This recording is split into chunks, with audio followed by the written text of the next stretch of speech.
and Hilo-based land planner with 30 years of experience specializing in agricultural land use and land management in rural Hawaii.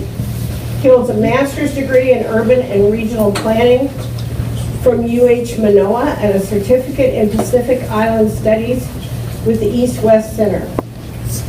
Jeff has spent most of his career as a private sector planner and land manager of landowners such as AmFac Hawaii and Kamehameha Schools. During that time, he's had a ringside seat on last year's of Hawaii's once dominant plantation era land use, and has been a keen observer of the next era of agricultural activity statewide. He's the author of the award-winning Hawaii County Food Self-Sufficiency Baseline in 2012, and is currently working on a comprehensive statewide agricultural land use baseline for the State Department of Agriculture. Jeff will share a glimpse of the new agriculture land use baseline and observations about what our current ag footprint has to tell us about local food production.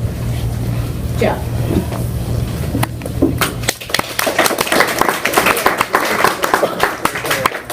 I don't know. Is there a clicker? What advances slide? Speak Mark. Speak Mark. All right. Good morning. Low budget. Low budget. Do I need to use that? Do I? Thank you.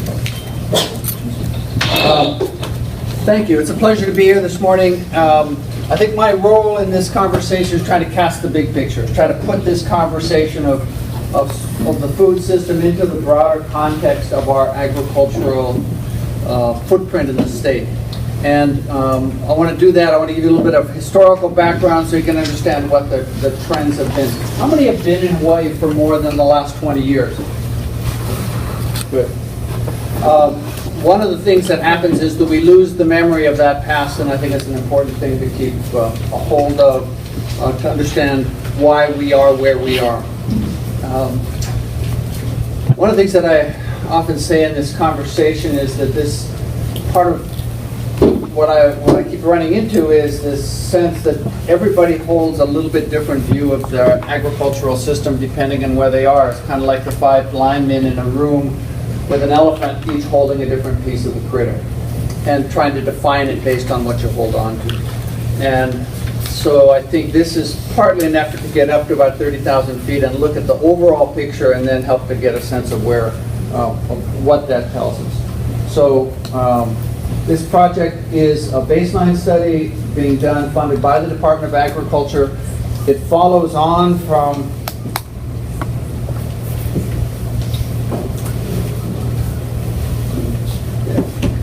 okay. It's a follow-on from the Hawaii County Food Self-Sufficiency Study. How many have not seen this study? It's posted on the web. It's still hosted at the University of Hawaii. You can get it simply by Googling Hawaii County Food Self-Sufficiency Baseline, but it maps the entire island from its food footprint, from its agricultural footprint, talks about the history of each region, and provides a summary, kind of what we know about local food production. We'll touch on it a little bit here, but it was very well received when we did it here, and then other counties said we should go do that. And Scott Enright said what we really need is a broad new look statewide. So what's a baseline? Baseline is really a snapshot in time. It's a tool for measuring change. You put a mark on the wall and you can look what's happened before that, and then you can measure from that point in time.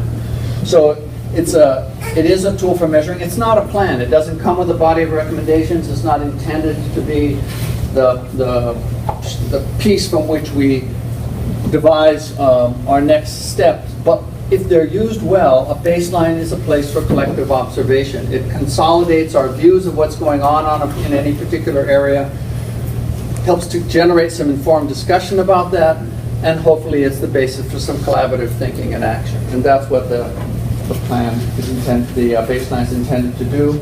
How do we do it? We're basically gathering satellite imagery and digitizing what's on the ground today. There's a lot of discussion with landowners and farmers and agencies and mavens, people who know a great deal about agriculture in different places. some ground truthing, kind of drive-bys just to verify what's on the ground. And we've had access to a variety of information, including county real property tax data, who says they're in farming, and water data as to who's getting water at an ag rate in which they have to prove annually that they're still getting some kind of farm activity. That data informs this conversation. I want to make the point at the beginning that this was intended to be a capture of commercial agriculture. It's not, doesn't identify everybody's backyard orchard or backyard farm. And in fact, the contract was for under 3 acres, was for over 3 acres. We've tried hard to get smaller farms involved, but that the bulk of this is really in the larger scale farm activity. But you'll get a good sense of what that looks like. So go back a little bit. This is an image of Hawaii in 1937. This was done by the Territorial Planning Board, and they put together really a remarkable document that inventoried a whole lot of things in Hawaii in 1937. I think the study was published in 39. But there were 34 plantations, 9 pineapple operations, and the pink is the sugar. There's an orange that kind of looks a lot like pink, but that's in pineapple. And the yellow color is what they call grazing. In other words, animals had the right, were out grazing on those lands, perhaps on some of it anyway. And areas of farming were generally recognized by small letters of the different kinds of farms that were being done there. So they did summarize the numbers and provide a sense of what the footprint of agriculture looked like. This is about the extent of our full footprint. This is where the full-blown look of using as much land as you can. There was still a plantation in Waianae. There was one in Waimanalo, things that aren't been around for a long time. But understand that in these communities at this point in time, people were fairly self-sufficient. Most communities had their own dairies. They had their own chicken operations. You could, if you wanted a fresh product, you would go get it. You would get it from your neighborhood. We still weren't shipping cool product from other places. Refrigerated containers hadn't started to show up. So we were, although very focused on one kind of agriculture at a community level, at a food system level, there was a fair amount of local production that we simply have lost since. Now this roll forward about 40 years, 45 years. This is 1980. This is the last time the state mapped its agricultural footprint, was in 1980. So what we're doing will be a replacement for the 1980 map. There were 14 plantations at that point in time, mostly on the same footprint. They simply consolidated. A few places still weren't in agriculture. The pasture layer became much smaller, partly because of conservation lands and, just kind of cleaning up that old depiction. And then there was a breakdown of all of the different crops that were grown at that point in time. If you go to the state's GIS website and you look for the agricultural land use map, that's what that map will do. So we were still primarily a plantation community in 1980. Most of rural Hawaii had that plantation character to its lifestyle and its community. Between then and now, a lot has happened.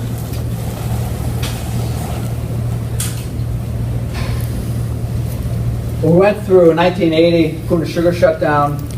Beginning in the 1990s, you see a collapse of at least 11 other plantations, leaving much of the lands that we have always seen as kind of growing grass, the green carpet that was Hawaii's rural landscape for many decades, was gone. And the community changed drastically in that period of time. And lots of things changed. So here's just a couple of thoughts about that. One is that land ownership patterns fracture. You're sitting on a brewer plantation, a brewer property. C. Brewer was a major landowner in the state. They owned about 200,000 acres at some point in time. Today they own 0. Amfac, Castle and Cook on this island, same thing. They were major landowners. Currently they own 0. Those lands have gone to the winds of many different players. So that's a fracture and has a fundamental impact on what happens in rural Hawaii and how land is available for farming and what kind of farming is available. Communities got redefined. Communities that were very focused around the plantation life have become much different by their character. There are a lot more new residents in these communities. They've appeared brought their own passions, brought their own ideas. Leadership changed dramatically in these communities, from being union operations, largely an ascribed kind of a leadership that comes in a community that has a strong structure of a plantation, to a much more diversified, much more who's the loudest voice kind of community context. Plantation workers, and I'm not sure they were necessarily farmers, left and worked elsewhere. A lot of the equipment and the tools to fix things, to fix bridges and the washouts when they happen, or fight fires when a fire came, simply got auctioned off at the end of this era, and roads and water systems all went through changes. So what have we learned about that over this period of time? What are the things that start to appear over this 25, 30 years between 1980 and today? A couple of things. One is every region evolves differently. And it evolves differently depending on the opportunities that surround it. Think about being in Lahaina and that plantation of Pioneer Mill shutting down. Anybody working at Pioneer Mill could go work at least throwing bags in the hotels or working in the grounds. There were lots of other opportunities. Not so true about Kohala, not so true about Ka'u, not so true about places farther different. Next really clear issue is who owns the land matters. And in some cases, you have very long-term landowners who are still got a hand in managing and being responsible for their land assets. Think the W.H. Shipman Estate, think Kamehameha Schools, think the Robinson Estate. Folks who really don't have an exit strategy on their properties, but are there to continue to manage it for agricultural and to do what they can do with it. But there are an awful lot of others who came in and then got and sold off. One of the great landowners who's come into this process has been the Edmund Olson Estate, which is responsible for this facility. Bought a lot of land, kept it in agriculture, invested in agriculture, and made a real difference. Others have simply found ways to spin that off and move on. One of the big important pieces, Oahu was all a sugar and pineapple operation. Today it is, frankly, the breadbasket of the state. Think about this.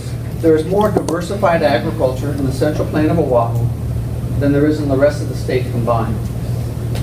Okay, in 1980, it was all sugar and all pineapple. So that's a big market stretch, right? We moved from being, bringing from Kula and from Waimea, the greens coming into the central plain of Oahu, to growing them like this. And it makes it harder on folks here to put product into that particular marketplace. But in rural Hawaii, in the more rural setting, farms are smaller.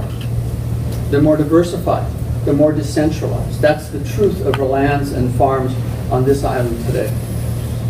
And this underlying truth, and this is a Richard Haw-ism, but it's true, and that is, if the farmer can make money, the farmer will farm. And unless you're making money farming, you're participating in an avocation, which may be a great thing to do, but it's really hard to sustain it for a period of time, unless you can make some money doing it. But these are just some observations that come from watching that transition. So here's what our footprint looks like today in general, in a kind of an island-wide look. And I will run through a picture of what the rest of the, kind of a piece-by-piece picture. A couple things just to point out at this scale. We still have a large sugar operation. The largest use of agricultural land is still HCNS in the Central Plain of Maui. The pasture functions have reduced even further. Talk a little bit about that. And you can see the growth of the Central Plain of Oahu from an agricultural perspective. So crop-wise, the largest crop is sugar, about 38,000 acres. The next largest crop is the seed production business at about 24,000 acres. Those are primarily the large seed companies, Syngenta, Pioneer, Dow, Monsanto. The next largest crop is the commercial forestry business that appeared on the Hamakua coast as a result of Kamehameha School's purchase of the Hamakua asset. And beyond that, the macadamia nut industry on this island, both the mac nut and the macadamia industry are the two largest players. The next largest piece is diversified agriculture at about 17,000 acres. Coffee is about 10. tropical fruit, about 4,000 acres statewide, and there's about 610 acres of lo'i taro, that's wetland taro, spread across the state. So this report will have a lot of this kind of data, and we expect to be done in about at the end of October, so it'll be available generally. Talk just briefly about each of the islands. Kauai is, it's a South Shore. It's all A and B quality soils are some of the highest producing sugar lands when it was in sugar. Just to make an observation here, around Cape Kaha on the west side of the island, these are primarily state lands and some Hawaiian homelands above it. There is a residual of large land ownership still at play in the south side of Kauai. And it produces a certain kind of a response. These are large operations that really take somebody big running them. You've got big pumps that have to run water out to bring the water level down in the Kekaha Flat, otherwise it would be a wetland. So it takes a larger operation. The seed companies have been there. This is the Robinson Estate. They're a private landowner. They do their own thing. They really have little interest in what everybody else wants them to do, but they are a responsible landowner. This is A and B. They still hold most of those holdings and put in 5,000 acres of coffee. And then the grow farmlands that run around the outside of Lehui, and they have an active land leasing program where they can put land out available. North of Lehui, this was basically AmFac property Lehui, all of it sold, all of it in different people's hands, and a fairly small footprint of new ag as a result of that. And then you get up to the Kilauea lands. This was brewer lands, Kilauea sugar, and it too has a kind of a scrappy appearance of agriculture. An immense amount of money in that world, very high-end, 1/10 of 1% people buying large pieces of property, some of them using it for agriculture, others of them not. And then the Honolulu taro fields, maybe total 400 acres on the island of Lanai. So it's the heart of the taro business, the wetland taro business.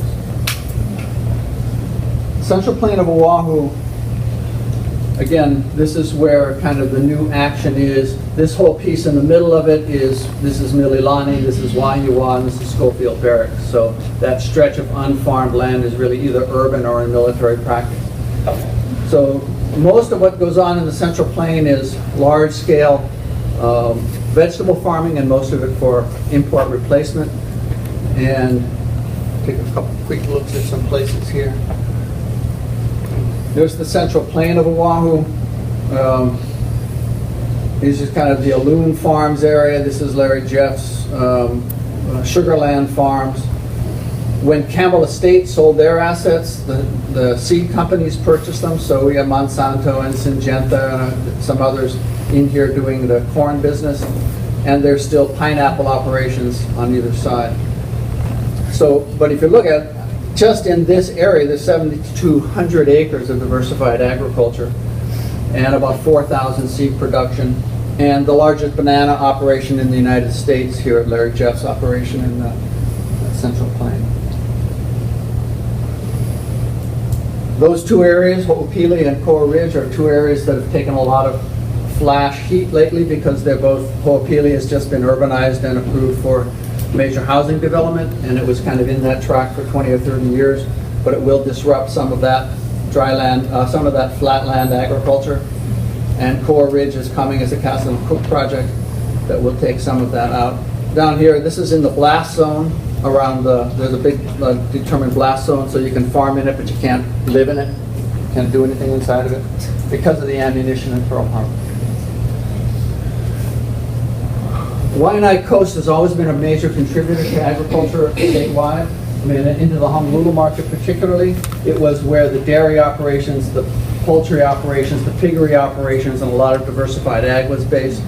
Today, there are about 470 acres of diversified crop, some foliage, two poultry operations, a bunch of small piggeries, and a very small dairy that does some cheese, but a shadow of what it once was. Interesting, as I started to dig around in Waianae, I'd say a half to 2/3 of it is now growing basil. That's an export crop being grown primarily by Thai and Cambodian farmers and shipped in bulk by air to Chicago and other places around the world. It's a year-round Asian spice mix that sends off around the country. But it goes back to that notion that the farmer will farm if the farmer can make some money at it. These farmers are there because they can make money at it. The landowners are still probably local families who own land out there, but they're not farming it anymore. They don't want to work that hard. But there's a Laotian or Cambodian who will come and farm it for them. So there's probably, if you add it all up, I bet you there's 500 to 650 acres of basil on the island of Oahu, primarily. On the North Shore, this is around Waialua and Haleiwa. The key owner out here is Dole Foods and Castle and Cook. And they're still in the pineapple business. They're also in the cocoa business. They got a little bit of coffee. They got 100 acres of coffee or so. And most of the blue is diversified ag, much of that by workers from the Waialua plantation who left and now have small farms. There's a lot of small farm diversification in here. Interesting element to this story. Dole Foods' sole owner is David Murdoch. He owns all stock in the Dole Foods company. He's 93 years old. So you can imagine that the transition here isn't over, because as he leaves, the next era happens, that continues. They've already sold some fee simple land to Pioneer and others out here, and leased some others from Kamehameha schools and the like from the seed perspective, but there's still this land ownership transition taking place in that part of the region. And the state just bought a big chunk of the Galbraith estate and turned it into ag. If you move around the North Shore, this is out at Turtle Bay, Kahuku out to Honolulu. There's about 1,500 acres. There's more agriculture right there than there is most of the Big Island. And it's mostly small farms, mostly immigrant farmers, growing a variety of product that ends up in the Honolulu market. And the Mormon Church, Hawaii Reserves, all run on small agricultural, low elevation water systems. So Maui, again, you can see by this graph the role that sugar plays relative to that. And there's a little bit of pineapple still left on Maui. Maui still has the green carpet that the rest of the state has lost. Probably a good thing, because if you took that green carpet off, that turns into a dust bowl if you're not bringing water into the middle of the valley. So ending that plantation would be tragic. Transitioning it might be a good idea, but simply ending it would be a tragic moment for a lot of what's invested on Maui in terms of dust and the like. But the plantation is still the biggest piece of the agricultural community. This is where most of the agriculture in diversified agriculture happens on Maui, is up in Kula. There's a pineapple operation a little bit. This is the county's ag park. The county acquired this in fee simple and leases it out for no residential use, but you can farm inside there. It's fully farmed. This is diversified ag. There's a bit of landscape, and most of that's flowers, proteas, that kind of activity. This is what that map, this is that same area. It's turned a little differently. Here's the Haleakala Road going up to the summit, and here's the ocean down here. But this is a comparison between 1980 and today. So 80 is the hatch marked pieces, and today's is the solid. This was Haleakala Dairy, gone. This was all Maui land and pineapple, gone. And this is what happens in the diversified ag area of Upper Kula, Omopio, Pulehu Road. And you see it's beginning to erode in terms of production. Much of it has to do with the value of that real estate and the fact that the people who have been farming it for decades simply are too old to farm, kids don't want to farm. I can give you a burden and a job for the rest of your life growing cabbage, or I can give you $1 million, which one do you want? So this process of gentrification is an ongoing challenge for agriculture, and it will always, and it will continue to be statewide, that the movement and the pressure from real estate to change that. Molokai primary function in agriculture is in the central Ho'olehua core. There are seed companies, mainly this is a Molokai ranch land. There's still 100 acres of coffee. Larry Jeff's does grow cucumbers and tomatoes here. Molokai doesn't have the varroa mite, it doesn't have ring spot virus, and it doesn't have CBD. So there is still a papaya grower here. This is Kumu Farms that you see in the markets as the non-GMO organic product, but it's being grown there on Molokai. And these are the homesteads, kind of lightly farmed. But it's a long way from market. Hard to get things off that island into other places. So here's the Big Island in its current form. The biggest piece of the agricultural footprint is in the macadamia nut world, forestry world, coffee. There's our diversified ag piece. We have 2 dairies and some truck farm. Now this is tropical fruits and papayas as our primary focus. So we'll take a quick run around the Big Island. And here's where we are today, outside of the coast. I saw a picture in 1930 image looking from Hilo north. There was not a single tree below the forest line. There was nothing, everything was cane. It was a green blanket, and it went from dar to dar as far as you can see. Today, most of what you see there is a tree crop, one sort or another. There's about 3,000 acres of commercial forestry, Moreland Kamehameha School's property, macadamia nuts scattered along the coast, tropical fruit, maybe 1,300 acres of tropical fruit, some dairy, corn out here, a little bit of foliage. The diversified crops on this coast are primarily sweet potato. Probably, I'd say 60 to 80% of it is sweet potato. We exported 14 million pounds of sweet potato to the West Coast. It all goes through the irradiator, and it all ends up somewhere else.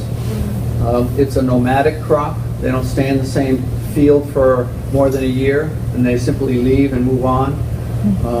And they're struggling now to keep finding virgin soil because they're not taking care of what it is they have, and they end up culling in the fields and leaving the beetles in the fields, and the whole variety of issues associated with it. But that's why we have this much land in diversified ag, but it's not necessarily ag that's feeding the rest of us. We'll get the culls, maybe we'll get the second, but most of that goes off to the Asian markets on the West Coast.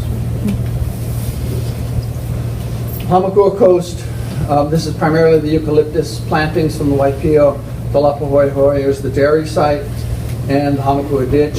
A little bit of macadamia out there at Kapolena. Most of the homestead areas is where you'll find the tropical fruit growing, a little bit of macadamia in that backyard, small scale stuff. And then the co-op, this is primarily a pasturing operation with co-op properties, ag co-op properties, doing diversified ag on the coast. So we maintain a major water system, and it's got a small number of diversified users, and they're still looking for farmers. So it's not like land's not available. It's they're trying to find farmers. The core of the Big Island's agricultural diversified food production is in Waimea. There's about 500 acres of diversified crop between Lalamilo and Pu'ukapu, with a state-run water system. When I talk to farmers there, they say that maybe 50% of what they produce stays local, and the other 50% goes to the Honolulu. It gets shipped off as part of an export, goes on a Young Brothers barge. It's primarily leaf crops, but it is the best. It's the best classified soil on this island, and the most productive relative to ongoing cropping with long history. North Kohala has a real aspirational sense of they're going to become 50% self-sufficient at some point in their time. That's what their community development plan says. Here's what they look like today. There's primarily macadamia nut, which was planted back in the 80s. There's a little bit of tropical fruit. There's some nursery operations. This is the dairy pasture. And I think I measured about 35 acres of diversified crop. So there's a lot of aspiration about feeding self, but there's still very small take on that and very little use of the water system. The water system is in jeopardy currently, and a lot of it is because there's not enough users to justify the investment to keep it flowing. The Kona Coast, this is primarily, coffee is in the burnt color, the darker color is macadamia nut from Kailua down to I guess this is Honam now. So there's 6,800 acres of macadamia nut. That includes also South Kona is the Mac farm, and about 4,800 acres of coffee, tropical fruits. There's very little what you might call diversified agriculture in terms of truck farming, although this is a region that produces a whole lot of bounty in different ways. Avocados, its fruit production is big, but it's primarily a crop that stays in the ground and isn't turned on a regular basis because their soil is rocky and trees do well in that environment. This is the Pahala lands. Here you have 4,800 acres of macadamia nut right around Pahala town and some eucalyptus planted by Kamehameha schools. And the coffee challenges that exist. These are the 2 coffee farms that started early and then additional coffee that's come up into Wood Valley and the like. So maybe there's 600 or so acres of coffee in that environment. And there are just a very small number of farmers. There's one farmer here who has been farming for a while, right above Pahala town. I think now he's doing mainly corn, fresh corn. And there are a couple of other farmers in the Ka'u district farther south, a couple of good sustainable organic farmers, but it's relatively small total acres wise. And lastly, here's just the upper Puna Keao area. This is the macadamia nut fields. These are the papaya fields on shipment property. So basically shipments in this area here. And they have bananas, papayas, tropical fruit. This is the landowner who's really actively involved in trying to get farmers onto their property and to keep them there. There's a lot of nursery operations. We're really the core of the tropical fruit industry in the States here. And the foliage and nursery operation. These are total Puna numbers. You know, major papaya, banana producer, large papaya operation. This is all on land that's C and D classed land with no irrigation system. But a lot of this crop grows up above the soil or it survives in very hard rock. So unlike the A and B soils of the Central Plain, it's just a different crop. From a cattle perspective, we remapped what we think are the most active cattle operations in the state. So there's only about 750,000 acres in active cattle production today. It's certainly gone down over the years. A lot of this is, the national park purchases of Kahuku Ranch or pieces of Keamoku Flat bought around the Puakua training area.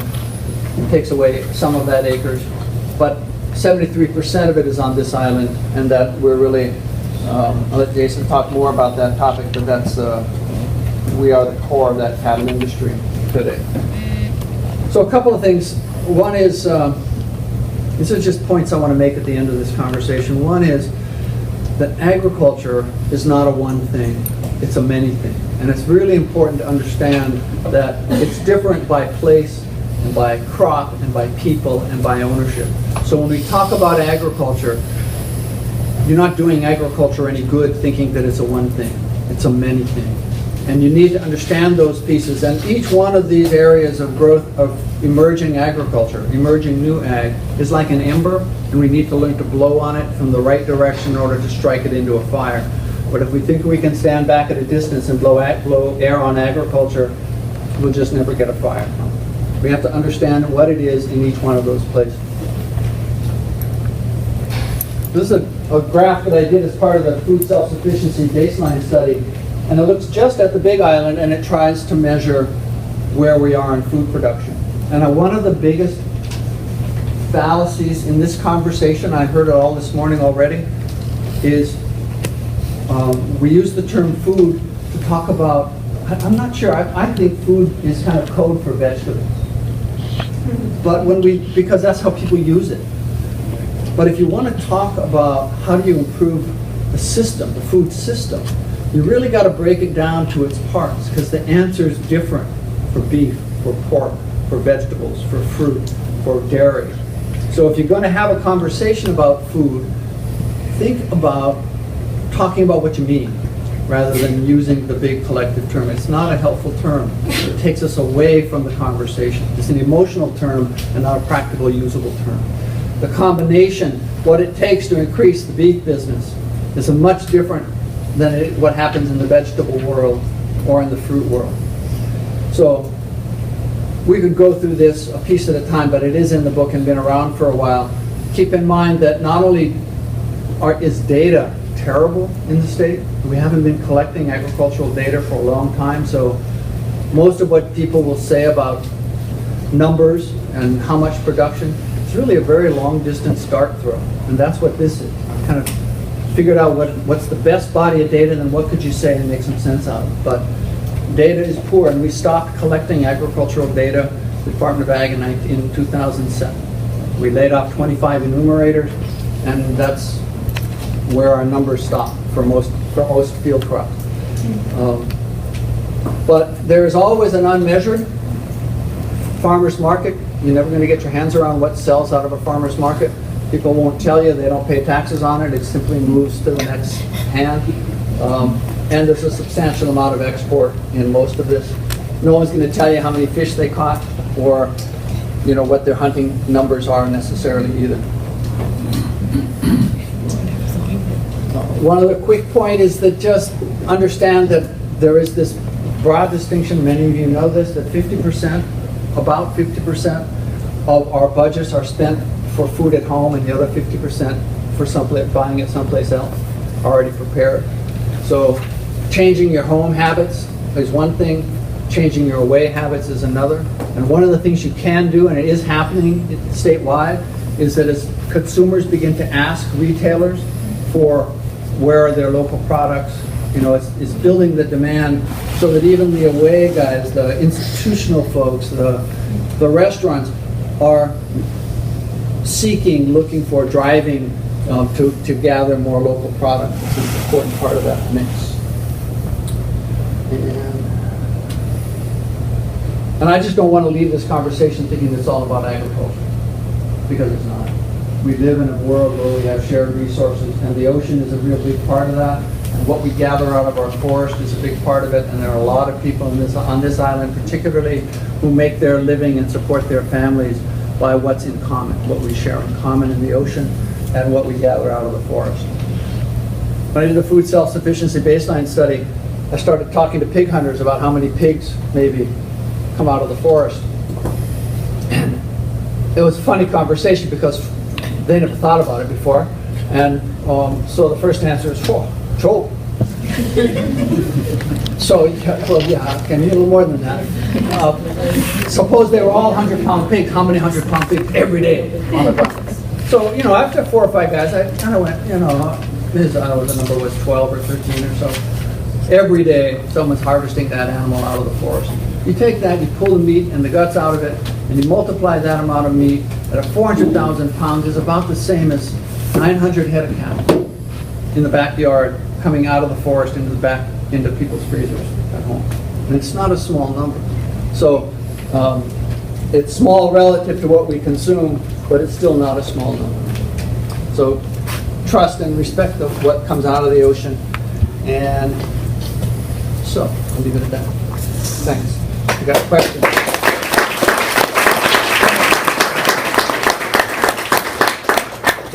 That was so interesting. You used the term import replacement when you were talking about Central Oahu. Could you just define that a little bit more? Yeah, import replacement is if one of the things Larry Jeff does. Larry Jeff knows what the price, what the terminal price at the dock in Los Angeles is, and he knows what the cost of shipping that over to it is, and he's then going to be able to compete against that price on those products. What he's doing is trying to beat the price, the import price. So, that's his primary business. Same with aluminum. They're not export products. They're trying to find things that will replace what's being brought in. That's why he does watermelon, because they're so expensive to ship.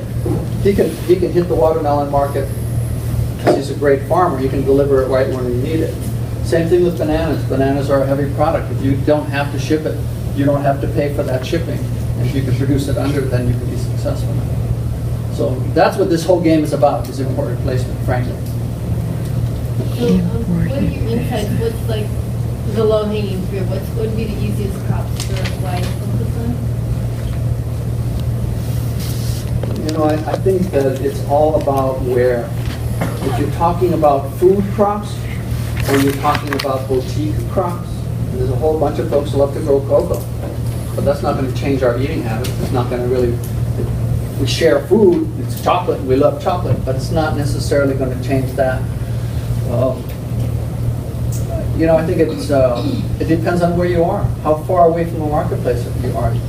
If you're in the neighbor islands, you've probably got to be growing something that's going to serve your immediate neighbor rather than to try and pay for the shipping of it to Honolulu as a market. Unless you have a really, you know, unless your economics are really tight. So, you know, all kinds of vegetables are going to be useful. Right now, there's a big market for specialty vegetables, things that you could sell into the resort market that look good on a plate. Dandelions and sunflower. I was just saying that one of the things is, you know, I'm really new with this ag stuff, but so when you see the landscape, things that aren't part of a nutritious meal. So if we could increase that demand, would that get more farmers to farm those things, those diversified crops, fruits and vegetables, and those kinds of things? You know, I think ultimately it's the most productive thing to do is to develop the demand and to have consumers asking for it and reaching out to get it, and that's what will drive production. We've been doing buy local programs for 20 years. I think they're starting to make a difference. I know anywhere you go in a grocery store today, you can tell what's local and what's not. You couldn't do that 5 years ago, probably. So that comes because consumers have started to ask, and buyers are then looking. Buyers are having a hard time finding, particularly stable production that isn't just, I can grow a little bit of this. And don't grow something that just because you can grow it, you've got to be able to sell it. It's all about being able to sell it. So, building that chemistry. One of the things that I keep hearing Ken Love say all the time is that there are so many things that we are growing on this island that are not being bought by the markets, but they're still importing it from someplace else, the mangoes, the avocados, that kind of thing. They fall off the trees, they're all over the ground, they're not being bought locally, but they're still importing. What can we do to reverse that? That's what we can talk about this afternoon. Yeah, just a quick answer on that too, though. If you're in Honolulu and Waianae and you got a mango tree in your yard, someone will buy those mangoes a year out and pay for them. And that's because they know they can sell them, so they'll come pick your mango trees. And there are a lot of people doing it. There are a lot of people who are buying the trees, mangoes from a particular tree to do that. Harder in avocado, everybody get avocado. Over here it's like, oh, you get avocado too? What? Tangerines, right? Tangerine season. Oh, that's a big juice. So, but it's not as, this is seasonality has a lot to do with that. Ken Love is really the leader of the tropical fruit industry and just a great saint, both as a chef and as an agriculturalist in the tropical fruit business. But he's looking at very specialty kinds of products. And so anyway, I see him trying to get me.